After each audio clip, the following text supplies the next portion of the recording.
اسلامی مملکت پاکستان ہے، تمام اقلیتوں کو اتنی حفاظت موجود ہے جتنی کہ پاکستان کے عام مسلمان شہری۔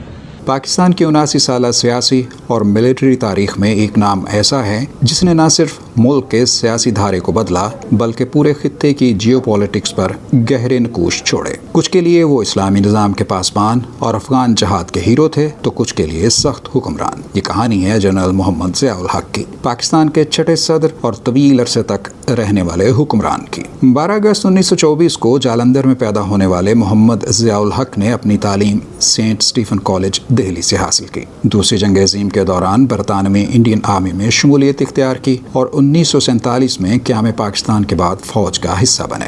مہاجرین کی آخری ٹرین انہی کی بطور کیپٹن زیر حفاظت پاکستان پہنچی تھی۔ 1965 کی جنگ میں بطور بریگیڈیئر بھرپور کردار ادا کیا۔ 1970 کی دہائی میں اردن میں تعیناتی کے دوران فلسطینیوں کی بغاوت اور شامی فوجوں کے حملے کو ناکام بنانے میں ان کے مشورے بھی خاصے اہم ثابت ہوئے۔ اپنی عسکری صلاحیتوں کے باعث وہ آگے بڑھتے رہے۔ ان کی اعلیٰ صلاحیتوں کی وجہ سے ہی 1976 میں اس وقت کے وزیر اعظم ذوالفقار علی بھٹو نے انہیں سینئر جنرلز پر فوقیت دیتے ہوئے آرمی چیف مقرر کر دیا۔ وہ پاکستانی تاریخ کے دوسرے پنجابی آرمی چیف تھے۔ 1977 کے انتخابات میں دھاندلی تنازع اور ملک کی سیاسی افراتفری کے نتیجے میں پاکستان کی تاریخ کی سب سے بڑی سیاسی تحریک چلی۔ قومی اتحاد کی اس تحریک کی وجہ سے ملکی حالات خراب ہوئے تو ملکی سالمیت کی خاطر 5 جولائی 1977 کو جنرل ضیاء الحق نے آپریشن فیئر پلے کے تحت مجبوراً اقتدار سنبھال لیا۔ مسٹر بھٹو کی حکومت ختم ہو چکی ہے، سارے ملک میں مارشل لا نافذ کر دیا گیا ہے، البتہ آئین کو منسوخ نہیں کیا گیا ہے، اس کے بعض حصوں پر عمل درآمد روک لیا گیا ہے۔ اقتدار سنبھالتے ہی انہوں نے 90 دنوں کے اندر انتخابات کرانے کا اعلان بھی کیا، لیکن تاریخ نے ایک الگ موڑ لے لیا۔ ملکی حالات اور اپوزیشن اتحاد کی خواہش پر انتخابات نہ ہو سکے۔ 1979 میں سابق وزیر اعظم ذوالفقار علی بھٹو کو ایک قتل کے مقدمے میں پھانسی دے دی گئی، ایک ایسا فیصلہ جس نے ملکی سیاست کو ہمیشہ کے لیے 2 واضح دھڑوں میں تقسیم کر دیا۔ جنرل ضیاء الحق باشرح اور صاف ستھرے کردار کے سیدھے سادے مسلمان تھے اور اسلامی نظام کا نفاذ ان کا خواب تھا۔ اسلامی جمہوریہ پاکستان میں اسلام کا نفاذ دباچوں اور نیک ارادوں تک ہی محدود ہو کر نہ رہ جائے۔ انہوں نے ملک کو بتدریج اسلامی سانچے میں ڈھالنے کا فیصلہ کیا۔ 1979 میں اسلامی حدود نافذ کی گئیں، زکوٰۃ اور عشر کا آرڈیننس، بینک اکاؤنٹ سے زکوٰۃ کاٹنے کا نظام متعارف کرایا گیا، وفاقی شرعی عدالت قائم کی گئی، تعلیمی اور معاشرتی اصلاحات متعارف کرائی گئیں، نصاب تعلیم میں اسلامی مواد شامل کیا گیا، نماز باجماعت کی پابندی اور مساجد کی سرپرستی کی گئی، ایک غیر منتخب مجلس شورا قائم کی گئی تاکہ آئینی اور قانونی امور کو چلایا جا سکے۔ نامور علماء اور اسکالرز کو حکومت میں شامل کیا گیا۔ مغربی کلچر کی جگہ پاکستانی لباس اور طرز زندگی کو فروغ دیا گیا۔ دسمبر 1979 میں سوویت یونین نے افغانستان پر حملہ کر دیا۔ اس نے پاکستان کو ایک عالمی محاذ جنگ کے مرکز میں لا کھڑا کیا۔ جنرل ضیاء الحق نے اس نازک دور میں اپنی خداداد صلاحیتوں کے بلبوتے پر سوویت یونین کو افغانستان تک محدود رکھا، پاکستان کو امریکیوں کی مجبوری بنایا اور ایٹمی پروگرام پایا تکمیل تک پہنچایا۔ 1977 میں جنرل ضیاء کے اقتدار میں آنے کے بعد ایٹمی پروگرام کو زیادہ تیزی اور مؤثر اور خفیہ طریقے سے چلایا گیا۔ 11 مارچ 1983 کو پاکستان اپنا پہلا کول ٹیسٹ کر چکا تھا۔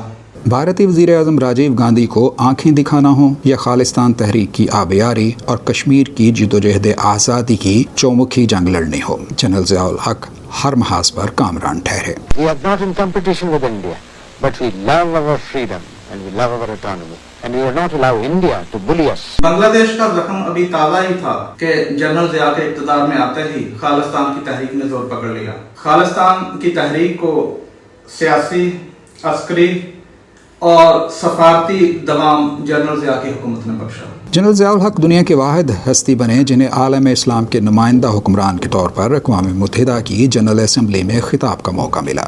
الذين أخرجوا من ديارهم بغير حق إلا أن يقولوا ربنا الله۔